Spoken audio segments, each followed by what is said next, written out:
Thank you very much, Chair. And too, I want to welcome our guests in this morning. And I suppose the first question I have, and it's been repeated by Mr. Regan and Ms. Kelly, is that you don't need an assessment of need. So many families that I deal with actually say that they're being told that they do need an assessment of need, that they're being told by clinicians day in, day out that unless they have that piece of paper in their hand, they're not going to access services. So my first question is, can you confirm once again to us this morning that is not needed?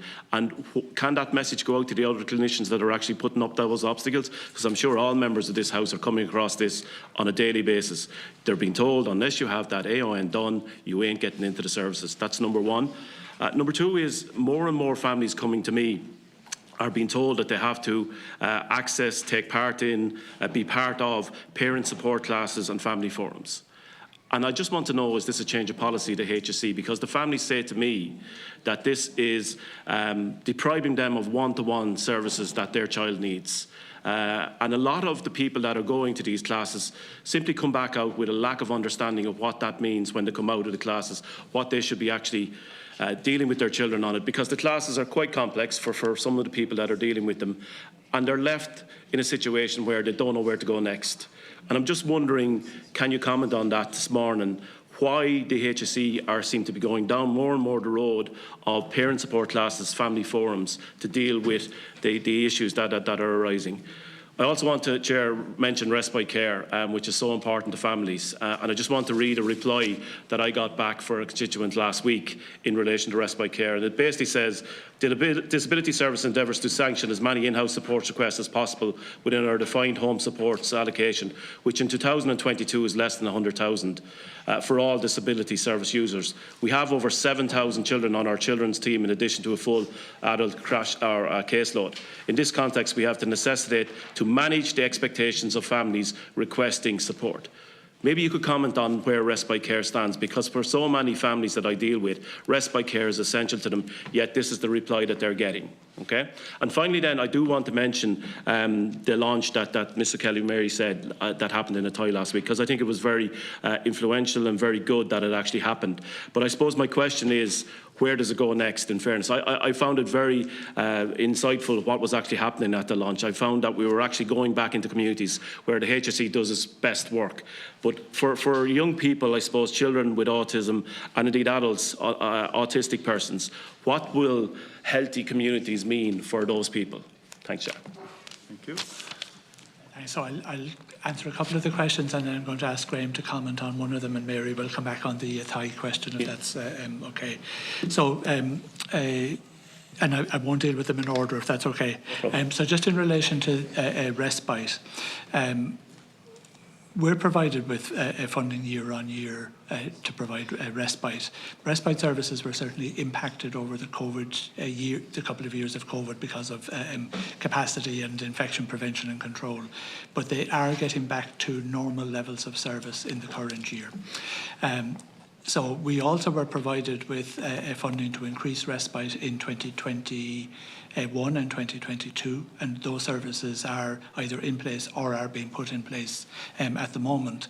And we also agreed with the CHOs and service providers that where there was funding allocated, let's say for a new development, let's say they had full year funding for it, but it wasn't going to be in place until the second half of a year, that they had the availability of the full year funding to also provide alternative respite, including summer schemes and so on, so that the full resource was available to be used. It would be fair to say that there is a gap in terms of respite services. It's better in some areas of the country than it is in other areas of the country for all kinds of historical reasons and funding streams at the time. And I suppose what we're trying to do is grow the respite capacity for both children and adults, to be fair, across the country.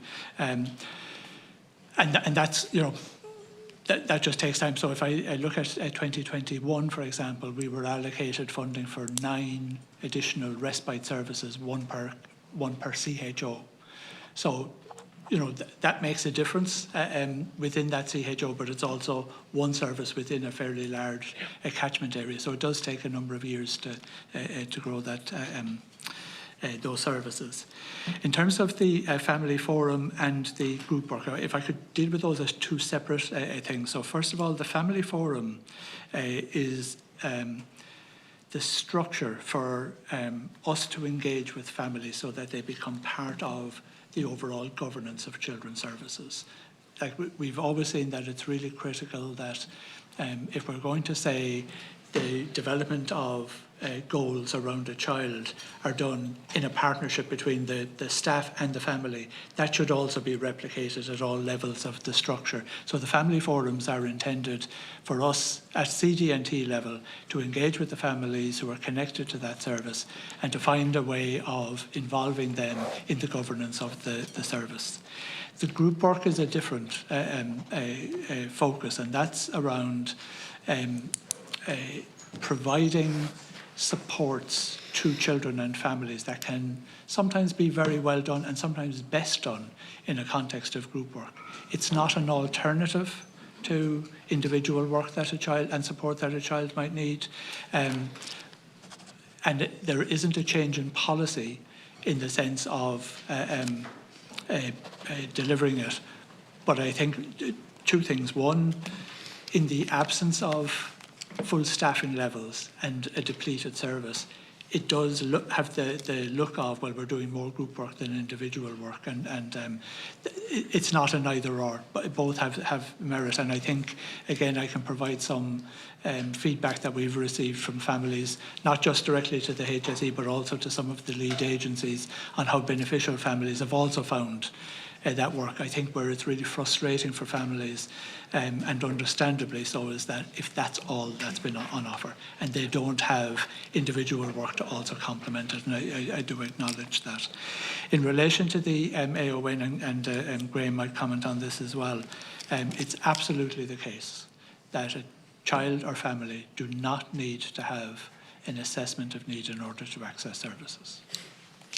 And I'm very happy to, again, I've communicated this a lot now, we're very happy to reiterate that again to the system. Graham, do you want to comment on that? So just to build on that, that decision is part of the National Access Policy that was agreed by the HSE between disability services and primary care. And the criteria are basically to do with your level of need and your complexity of need, and then whether those needs need to be addressed within an interdisciplinary team or, for example, in a unidisciplinary manner in primary care. So those are the criteria that are assessed when deciding whether someone with a disability, or in this case autism, accesses primary care or the CDNT. There has been a consolidation of services to mean that everyone should be able to access one of those services, meaning that there should be no cracks to fall through. There is always the possibility that services will disagree on criteria, and built into the policy is the mechanism called an Integrated Children's Services Forum, the ICSFs, which will be a mechanism to resolve any disputes if any services, for example, disagree on those criteria. There is a forum in place whereby a decision will be made and a service will be assigned. So those forums are in the process of being set up around the country, and we will hear back about how they're doing. However, anecdotally, I can tell you that where they have been set up, there has been a kind of much lower than expected level of referral into those integrated children's services forums. Once clinicians understand the referral process and how it works, there seems to be very little disagreement. I know, for example, several forums have been cancelled because there's been no disputes referred to them. So we are getting better at that, and that is a positive development moving forward. Okay, thanks, Graham. And Mary might just comment on the FI development. Thank you. So maybe first of all, just to comment on that letter, I like plain speaking myself, so I'll be looking at that letter with the disability services, because it's hard to read, it's hard to hear, and in some respects makes no sense to the individual who's seeking respite support. Thank you.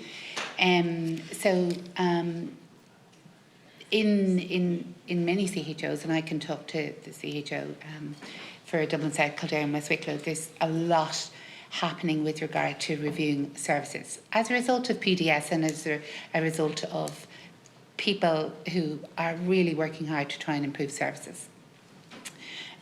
So the respite is being reviewed. Certainly in our CHO, there are 2 new respite houses coming on board, one in the Kildare area, and different ways of looking at respite, acknowledging that overnight respite isn't necessarily the answer for everybody. So looking at after-school services, looking at Saturday clubs, and looking at, I suppose, reaching children and families in a different way. That's a little more meaningful as well.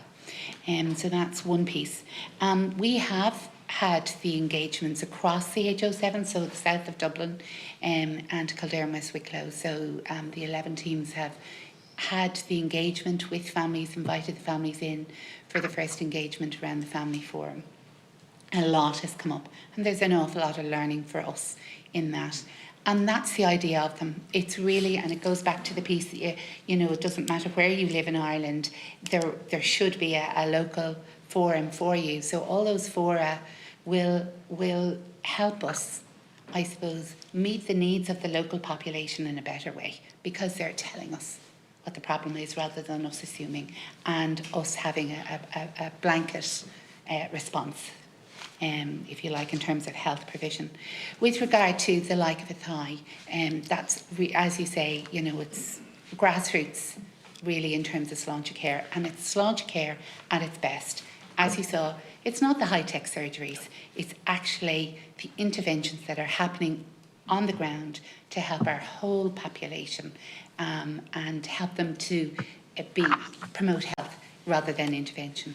I suppose for us, really, where we'd like to go in terms of sláinte care is the ECC programme. So the Enhanced Community Programme has been very much focused on adults and older persons to date.